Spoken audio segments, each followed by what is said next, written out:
Barangay Kapitan ug mga ginsakpan niini gipangdakop sa CIDG-10 tungod sa illegal nga pagkupot ug mga high-powered nga armas nga ginagamit kuno sa pagpanghasi. Dugang detalye sa report ni Cyril Chavez.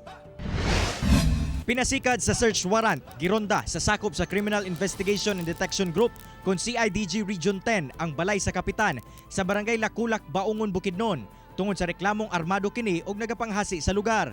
Arestado si Kapitan Abraham Habinyaw ug unom ka mga kaubanan niini.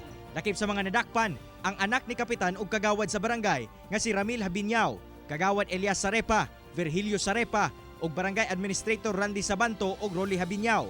Na-recover sa otoridad ang duha ka granada, nagkadaiyang dekalibre nga armas ug mga bala nga walay igong papeles.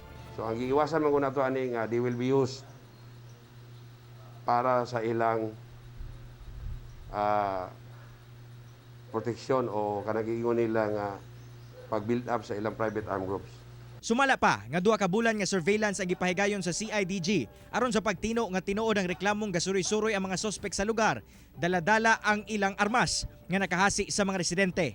Apan natingala si Barangay Administrator Randy Sabanto nga giapil siya pagdakop nga wala man kuno siya'y armas. Ang ako lang pangutanan ta sir sa nagkuan sa mua nag-search warrants nga sa akong position sir is wala ginakuha nga armas. So nganong natingala ko nga ilagay pang kong giuban. Ang nakabotang sa akong search warrant sir is Colt 45.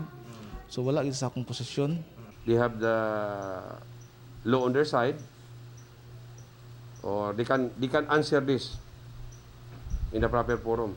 So kung may mga abogado man ni sila, pwede ra pud nila nga tubagon. Kauban si Makoy Sempron sa kamera. Ako si Cyril Chavez para sa One Mindanao.